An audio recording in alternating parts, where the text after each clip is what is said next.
the significant developments in the Church after Vatican II is the emergence of basic ecclesial communities, or BECs, all over the world, especially in Latin America, Africa, and Asia.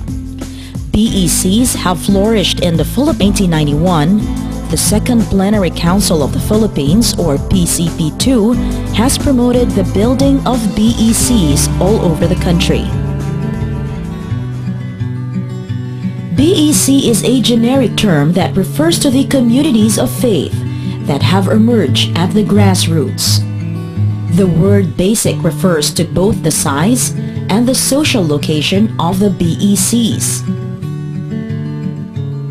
They are at the grassroots, at the base of society, among the poor and the least.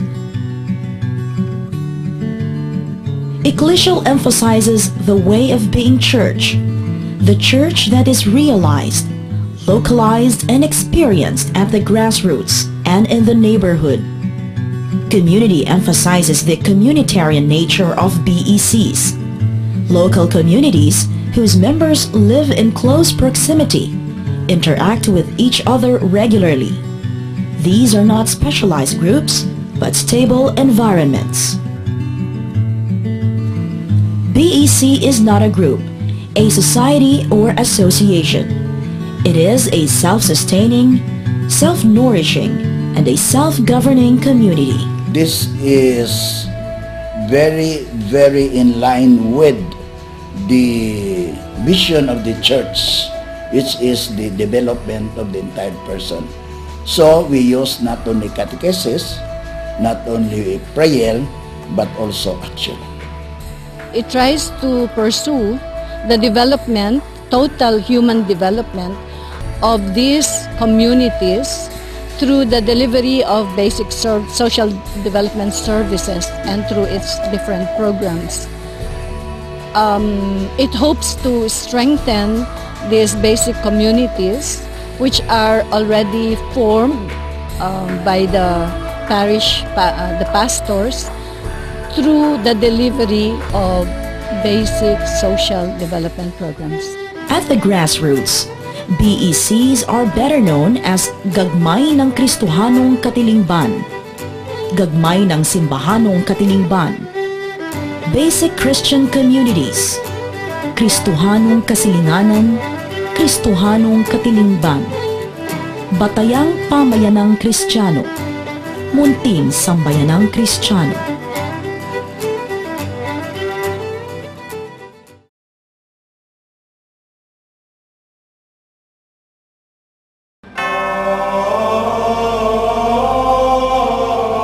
The vision of the Church as a community of disciples can be experienced in the BECs. The members of the BECs are united and have deep personal relationships with Christ and with one another. BEC members share the Word of God, guided by regular catechesis. They conduct weekly Bible service in the chapel, prayer meetings in the homes, monthly Mass, celebrations of sacraments, the rituals for planting and harvesting, and others. Each one of them need the other two. Like for example, if there is no catechesis, then social apostolate will be pure activism, and worship will be pure formalism. So there is need for catechesis. Worship and social apostolate need catechesis. Without worship, catechesis will be merely indoctrination if there is no worship. If there is no worship, social apostolate will have no force and will have no life. Again, and the most important, without social apostolate, catechesis will have no power to transform. And without social apostolate, worship will have no life. So we notice therefore that all three of them, social apostolate, together with worship and catechesis, are needed in the genuine renewal of our country. BECs foster gospel values such as sharing, partnership, and communal responsibility, as opposed to values identified with capitalism.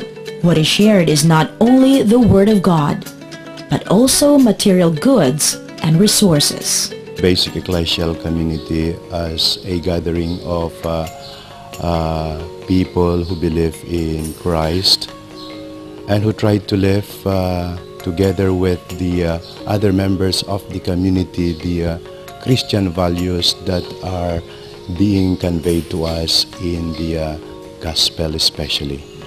The BECs concretely expressed evangelical poverty, the option for the poor, and the participation of the poor in the life and mission of the church. Most BECs are found in the rural barangays and urban slums.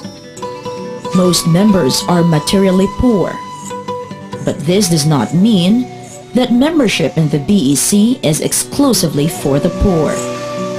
Because with the interchange of ideas or experience of Christ's presence, surely it can motivate people in the area actually to live in a Christian life, and especially in the aspect of building a kingdom of God, a new heaven and a new earth.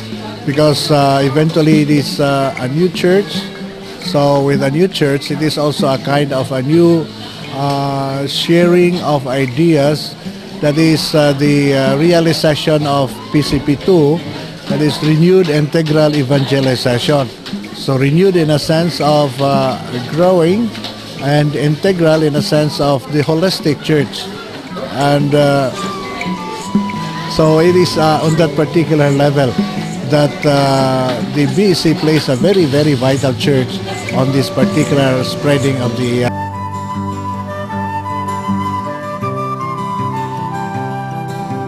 BEC building and strengthening became a priority of the Social Action Network in the 90s. It became the groundwork in the implementation of its programs and services. In October 1997, a follow-up consultation was held which featured concrete experiences from 13 archdioceses and dioceses.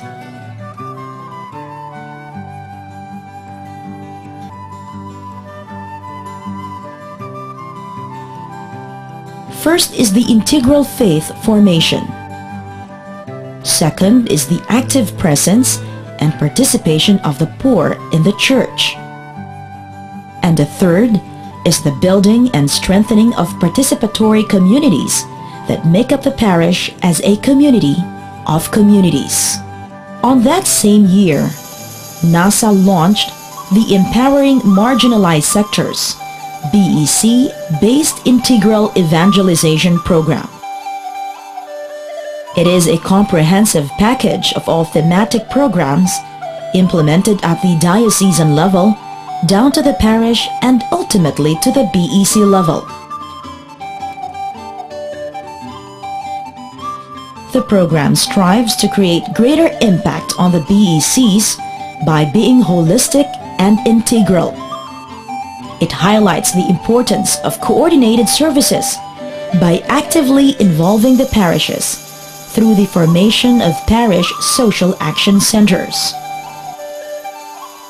The program package is assured of reaching the grassroots as it is implemented only at the BEC level. The program activities are conceptualized by the BECs through Community Organizing Participatory Action Research, or COPAR. The regular conduct of COPAR and household profiling teaches the communities to observe their socio-political environment so they can come up with concrete solutions to issues and problems existing in their localities. In 2002, NASA was able to secure financial assistance from the Agencia Española de Cooperación Internacional, or AECI, through Caritas Española and started with 10 dioceses as pilot areas. Year 2003, Caritas Española eventually expanded to cover 10 more dioceses with additional support from Miserior. In 2005, another 10 dioceses participated in the program supported by Asia Partnership for Human Development, or APHD.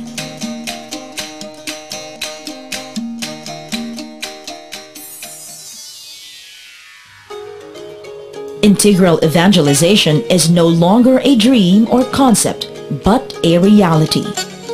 Participants to this program can now share learning experiences and insights on the growth of BECs.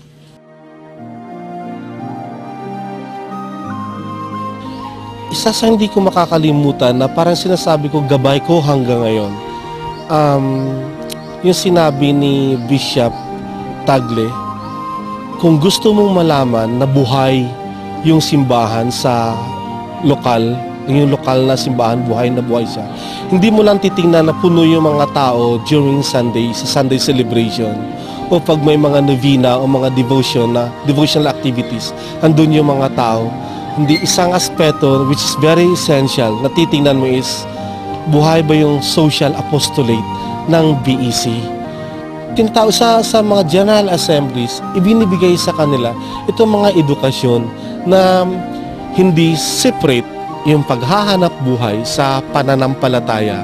So, ito yung hindi separate yung pagsisimba mo, yung mga panalangin mo during Sundays, dun sa araw-araw na ginagawa mo. So ngayon, nakikita na ng mga tao na ang buhay pala ng isang tao, hindi mo matatawag na integrated pag naghanap buhay na sa unang ngungutang lang siya o nangingisda lang siya. Nakikita niya na kailangan niyang lumapit sa Panginoon para humingi ng tulong at saka ng lakas. That faith is always an essential part of human existence.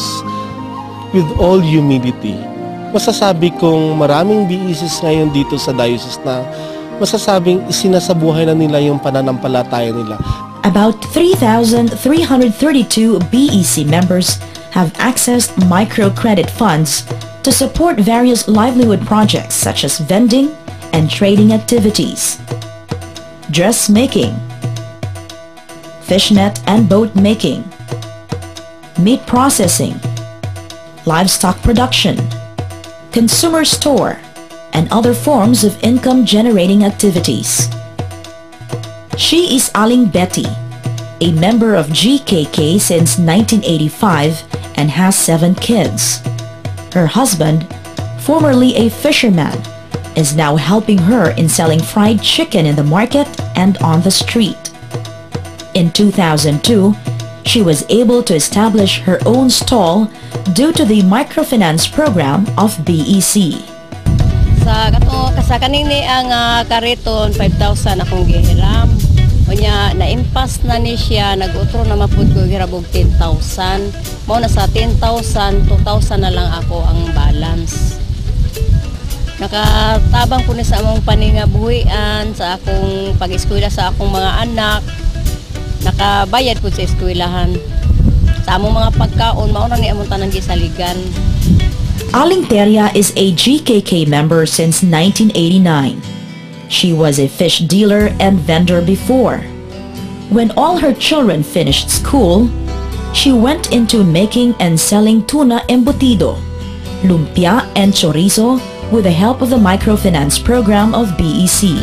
Sa kaniadto atong pagsugod ba namo atong GKK, murag wala kami naka pangsyon og maayong negosyo kay wala may nagkuan gud nga sama karon nga naay kwarta nga gipahulam na mo sa kuan kanang kada chapel. Nakahimo ko sa ako ang paghulam sa kwarta nga to 5,000. Mao ni akong gisugod og kapital, embutido, lumpia ug chorizo.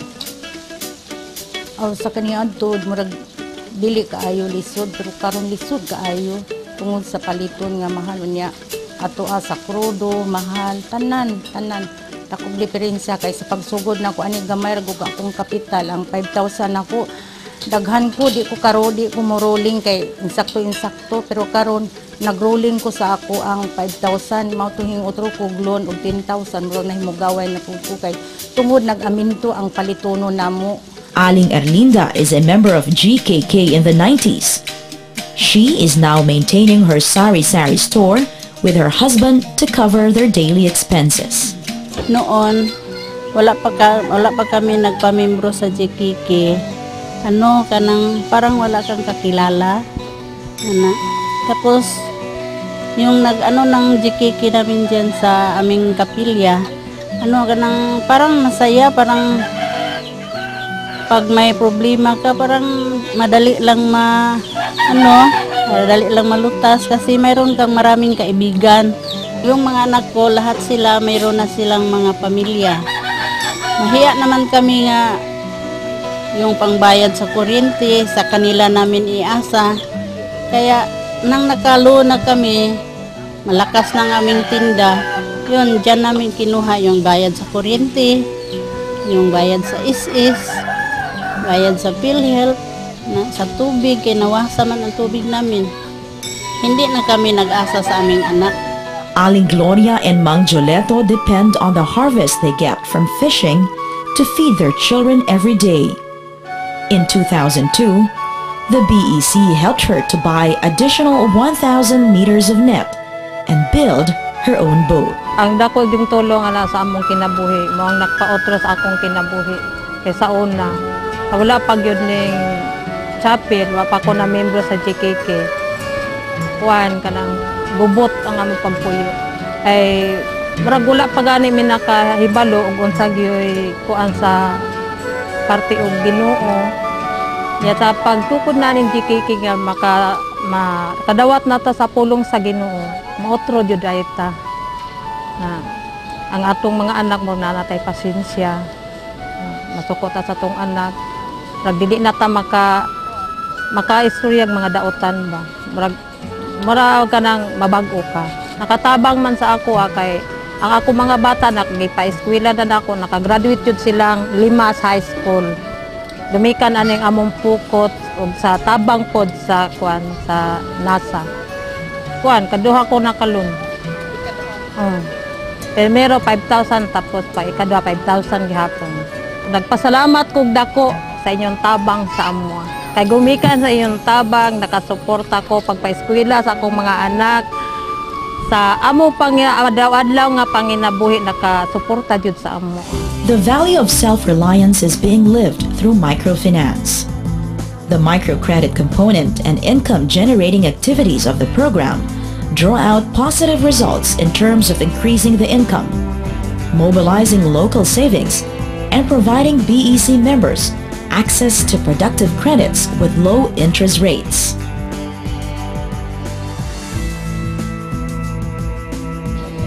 Talagang merong remarkable gains kasi noong 2002 nagpagawa yung COPAR, nagawa kami ng survey. Lumabas doon yung average monthly income ng pamilya dito is 5,000 lang. Now, 2003 nag-resurvey kami. Lumabas doon ang average monthly income ng pamilya is 5,412 na. So merong increase, merong tubo ng konti. At saka yung dati mahirap tawagin ang mga miyembro ng GKK kung mga social issues. Halimbawa, meron tayong mobilization, mahirap magdala ng tao, ayaw ng tao sumama. Pero nung yung 10 GKK na nabigyan ng program, nakaranas ng nabigyan ng capability building, napakadali ko lang silang sabihan. At saka, madali nilang maintindihan yung mga current issues na yun.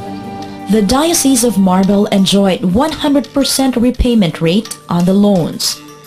This is because the people were conscious of their responsibilities to the program, mindful of the fact that sustainability really rests with their sincerity to live by the gospel values.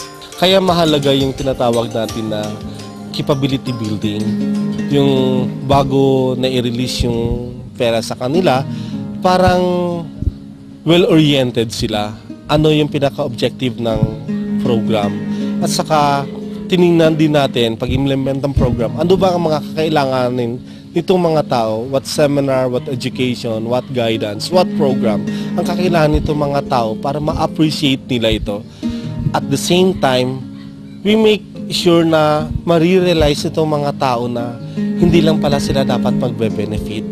Na kung nangangailangan sila ngayon, maraming pang mga tao sa palibot nila na mas hirap at mas nangangailangan. But because of limited resources, sila lang yung napaprioritize. Kaya ingatan nila itong programa, not just for them, but for the many people na malapit lang sa kanila.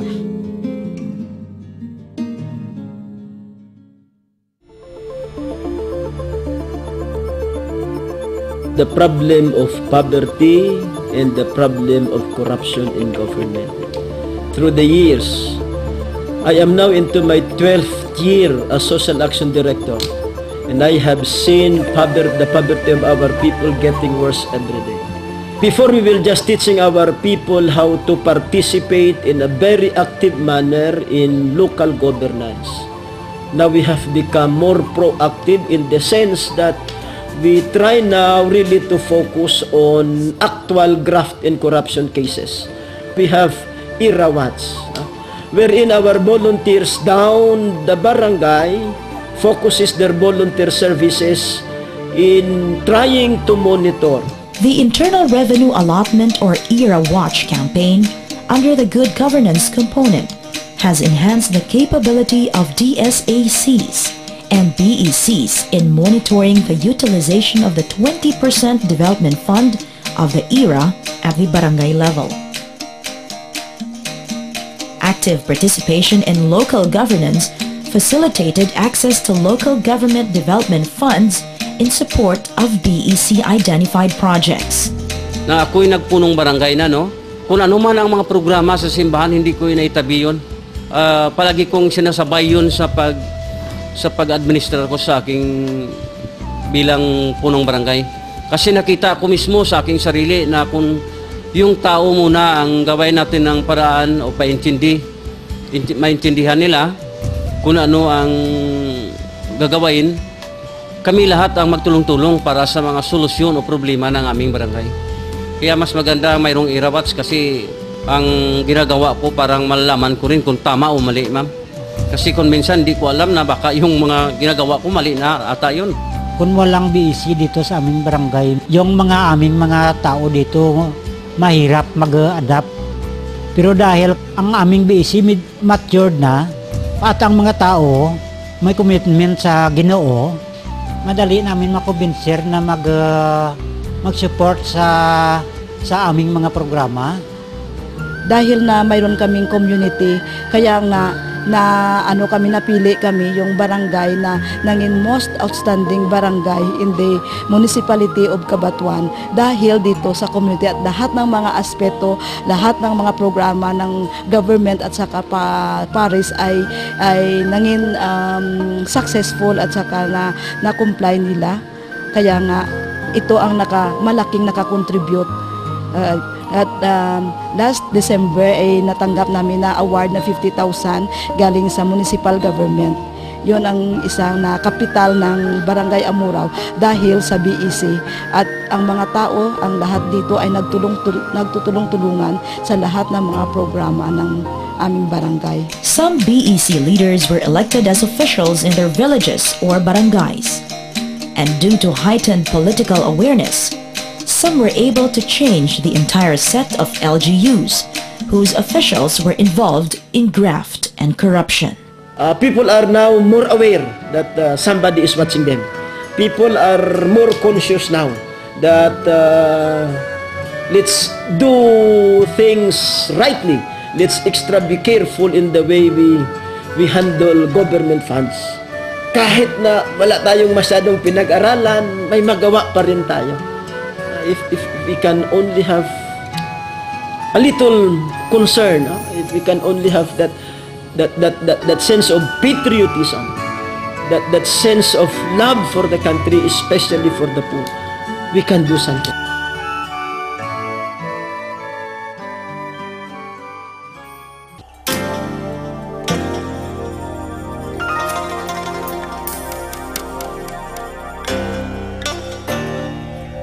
we in our parish, we are using this community really based BEC.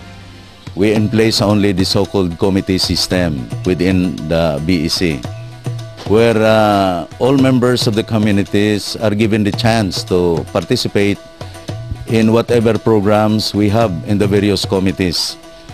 The alternative health program of the Diocese of San Carlos still have a long way to go, but we have seen concrete development when it comes to their health problem. They are now able to buy and create their own herbal medicines because the ingredients are just in their own backyard. Alternative healthcare activities in the dioceses have existed long before the Social Action Center came into the picture. But because of the financial assistance accessed by the SAC through the BEC-based Integral Evangelization Program, healthcare activities have been sustained. BECs have pursued various initiatives and projects ranging from herbal gardening, processing and manufacturing of herbal medicines, the practice of reflexology, acupressure and acupuncture, and the establishment of BEC Pharmacy, also known as Botika sa Parokya. Today, more than 2,000 BECs are involved in the processing and use of herbal medicines. Ang aking natutunan po ay pagbigay lunas ng mga kasakit ng mga tao sa paligid natin at sa mga kapwa-tao involved ng GKK. Ang aming proseso doon, kung may seminar kami, iri-echo namin pagka darating na linggo sa GKK. Nakatulong sa may mga sakit doon sa aming komunidad. Kasi po, hindi lang sila nabigyan ng lunas, naturuan kung paano maagapan ang sakit ng tao, nakahatag din sa kanilang kaisipan, pagbigay lunas sa kanilang pamilya. Ang ginawa ng programa, may kapital, nagbili sila ng gamot doon sa Bacolod at inilagay doon sa aming sentro para kuwan sa mga tao, ibenta ng walang ganansya. Alam na nila na marunong ako mag-pressure. Pag mayroong silang sakit, tatawagin nila ako sa bahay, punta ako sa kanila at magpapa-pressure sa akin. Ito food. Dami sabi nila sa akin magkano bang bayad? Wala yung bayad kasi natutunan ko yun, walang bayad. Pag gumagaling na yung pasyente, siyempre maligaya ka. Para bang ang sarap ng feeling mo na nakatulong ka sa kapwa mo. Thank you, Lord, sa binigay mo sa akin kasi nakakatulong. Yun ang kanya ang ano niya na lagi kang tumulong sa may kailangan. Several parishes provide trainings on reflexology, acupressure, and acupuncture. First seminar na mo, Sister Sita said that don't make this one as for money, but to help. So I stand this one. I don't want to have the money, but after that, na 5 days na wala kaming kain, wala kaming pira. Sabi ni Sister Sita, you act as to reflex and if they will give you, just receive. So, we receive. From that on, I have kanang borrowed money from Project Dunganon to sell product of CBHP. This one, 10,000. After borrowing that money, I have let my daughter and son study. I have a daughter now, a teacher, and one son as a lawyer. Ginatabangan namo sa pagpanghilot sa ilang mga sakit, bisan walay bayad. Ginakuan man namo nga laban serbisyo man dili negosyo. Unang-una, ang natulungan ko ay aking pamilya. Kay wala pa ako nag-seminar sa CBHP, sige lang ka sakit-sakit ang akong pamilya, dason sige ko gadala doktor sa nakaseminar ako sa CBHP, kaluoy sa Ginoo nga wala naman ko magdalag sige sa akong mga pamilya sa doktor, o ang akong gi-apply sa ilaha ang mga herbal na nga among nakabaluan dire sa CBHP. Mahirap kami, malayo kami sa ospital. Noong una, ako po ay nagbunte. Sa eldest ko, madali lang akong magpanganak dahil sa herbal wine na ginamit kong inumin. Noon lang ay siyam lang mi nag-seminar, ngunit ngayon ay maybe 4,000 na mga tao nakaseminar kay they want to learn this one because nakita nila na ang mga tao na naggamit ng herbal ay walang side effect. Walang side effect. Unya, more sila nga nag-honor sa Lord. Kay si Lord man ang naghimo sa mga herbal nga mahimo nga tambal. The development of technology and the manufacture of herbal medicines in the Diocese of San Carlos has gained recognition. It has become the resource center of the Social Action Network on alternative health care, particularly on the processing of herbal medicines and reflexology. Start kami ng Basic Health Orientation Seminar, kung ano yung direction ng program, tapos ino-orient namin yung mga tao kung para saan itong program na to. Pagkatapos sa series of trainings, nagbigay na kami ng series of seminars, nagbigay kami ng mga trainings on herbal processing sa umpisa.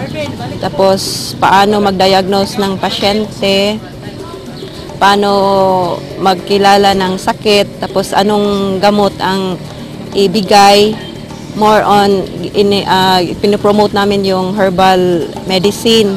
Pagkatapos ng COPAR, nakita namin na kailangan talaga siya sa buong diocese, so in-open namin yung health program sa lahat ng mga parokya na interesado na mag-adapt ng health program ng diocese. The parish and BEC pharmacies in many dioceses, like in the Archdiocese of Haro, have become popular as these provide low-cost but quality medicines to the BECs, particularly the poor. Setting up of pharmacies not only provides natural medicines to the people at lower prices, but also promotes the herbal medicines produced by the BECs. Today, about 55 butika sa parokya have been established in 15 dioceses, which continue to provide services to the BECs, especially the marginalized. With the BECs, people not only in the town centers but also people in the remotest areas, and usually they are the ones who are poor, are also given a voice in the church, no? So the BEC in a way gave the poor a vehicle to really be listened to really be heard in the running of the church.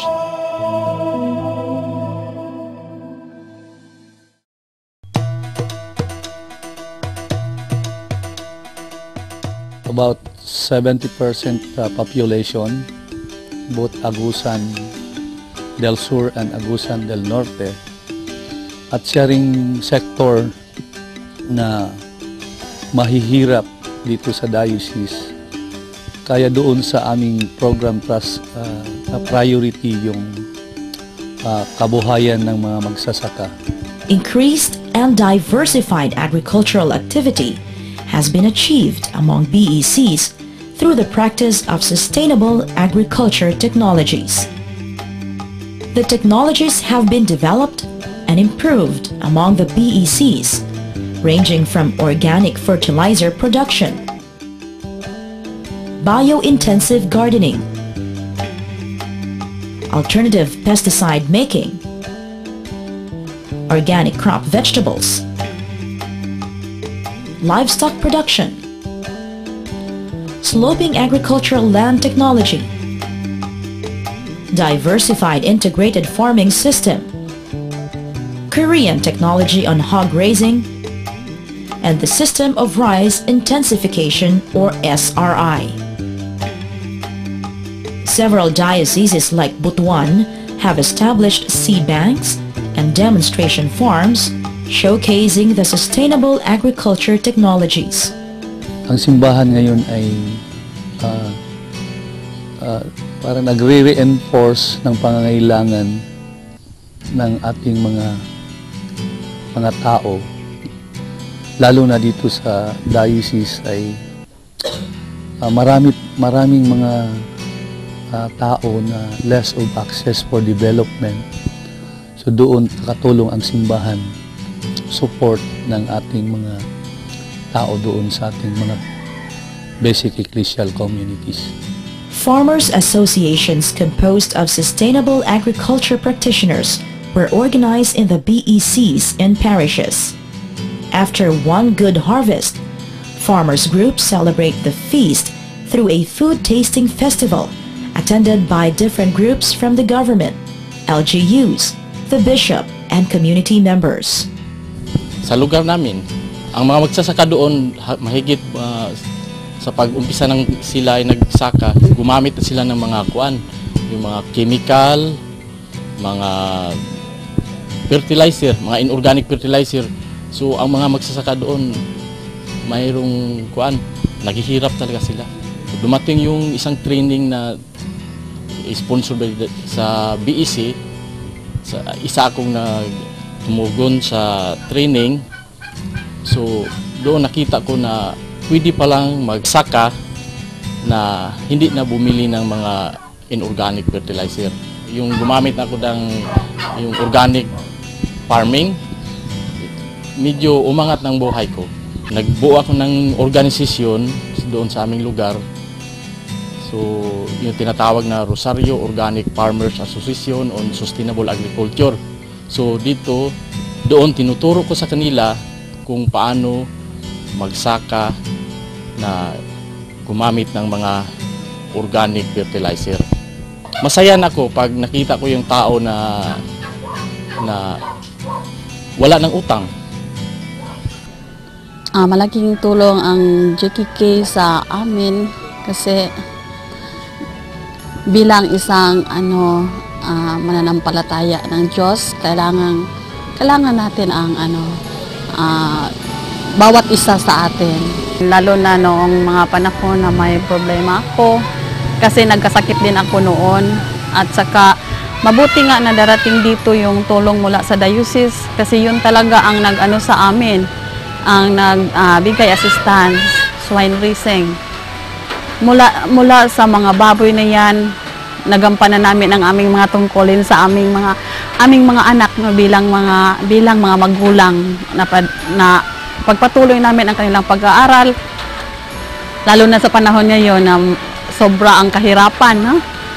Mataas ang mga bilihin at saka naitaguyod na namin ang mga anak namin dahil sa baboy na yan. Sa susag pagpanguma, daghan akong namauhan.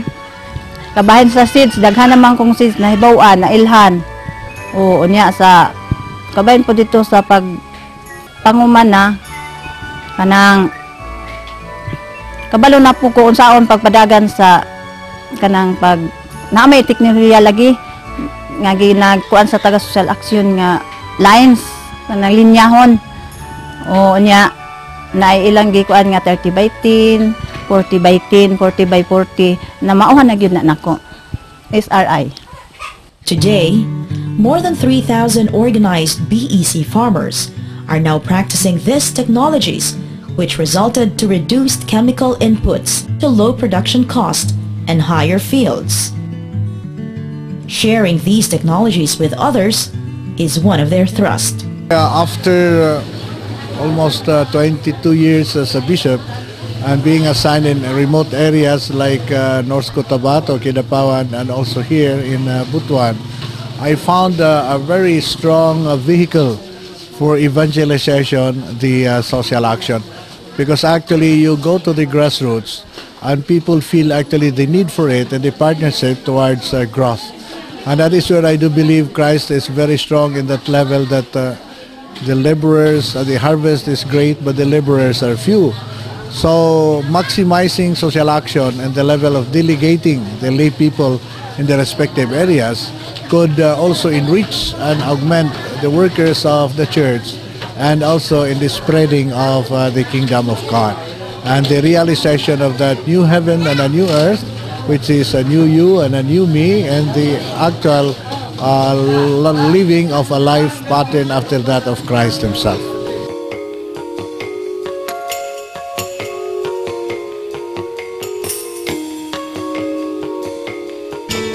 The program has facilitated the establishment of child-friendly and gender-sensitive BECs. One classic example is the program initiated in the Diocese of Dumaguete. The children of Malunkay in Dawin are well aware of their rights. Tinuruan kami ni Ate Vicky ng mga karapatan tulad ng may pangalan at nasyonalidad. Karapatan na magkaroon ng education at shelter. They are highly sociable and actively participate in the communities set by the parish and the community. She is Teresita, a single mother raising her 2 children.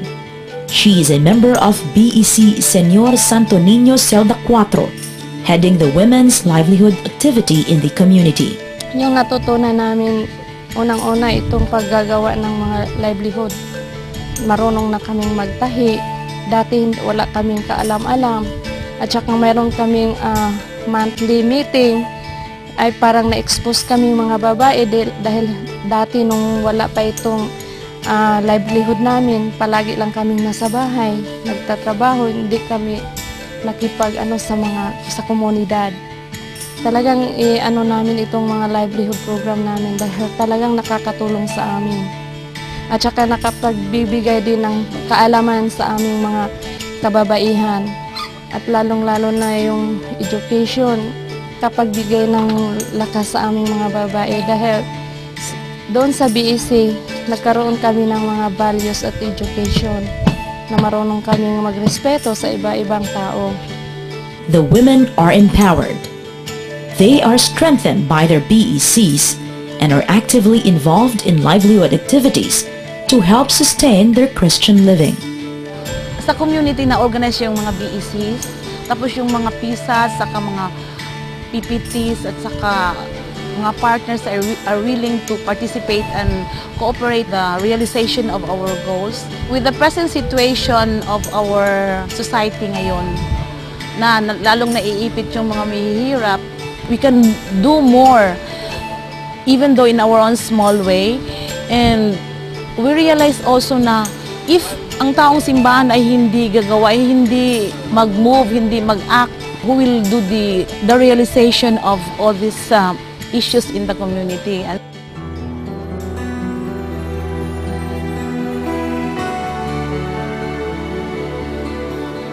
Ecological protection and conservation is one component of the program. A good environment is related to the sustainability of what is desired for the future. Many BECs in several dioceses have actively participated in the advocacies and mobilizations against development aggression, such as open pit mining, illegal logging, and coastal resource destruction. They also advocate eco-waste management. They share not only their spiritual, but also their material and physical concerns. Their poverty and their faith lead them to engage in activities that promote justice and social transformation. What remains to be challenges for us in the implementation of the BEC program is, as I keep saying, the assurance of program sustainability. For all the dioceses to participate, this is still a big challenge to encourage all our dioceses to participate in the program. So I look at a way forward for our BECs to be communities at the grassroots, developed and empowered to address the poverty, such that they can now respond and say they promote poverty alleviation, good governance, participation in good governance, peace building, be active advocates for peace, and at the same time, promoters of the integrity of creation. And this means, first and foremost, the practice of environmental justice, and at the same time, help in the sustenance of the integrity of the whole environment. Various points of intervention and development strategies were adopted already in 30 dioceses in the country. Today, about 1,135 participating BECs have enrolled under the BEC program, and more than 70,731 families have benefited from the program. Still a long way to go. More than 30 million Filipinos are living in dire poverty today. The BEC-based Integral Evangelization Program made a difference in the lives of the BEC members. Involving them in their development has led to the recognition of their human dignity. The program provides alternative values and patterns of behavior for socio-economic transformation. BECs are the realization of the church at the local level, the church at the grassroots. While these projects have sometimes been classified as non-religious activities, they are actually concrete expressions of communion.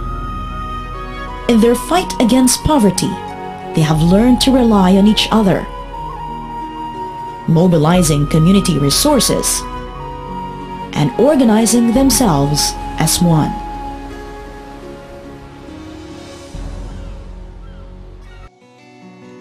I'd like to pay special tribute and give my special thanks and appreciation through this video documentary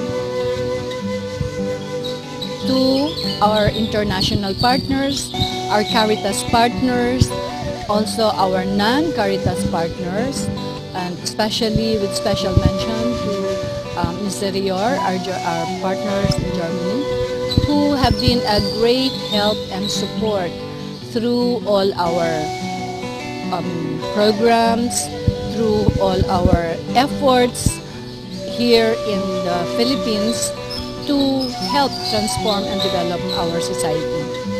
I also would not like to miss thanking our friends in Asia Partnership for Human Development, APHD for short, who have journeyed with us all this more than 35 years in our work for development here in the Philippines.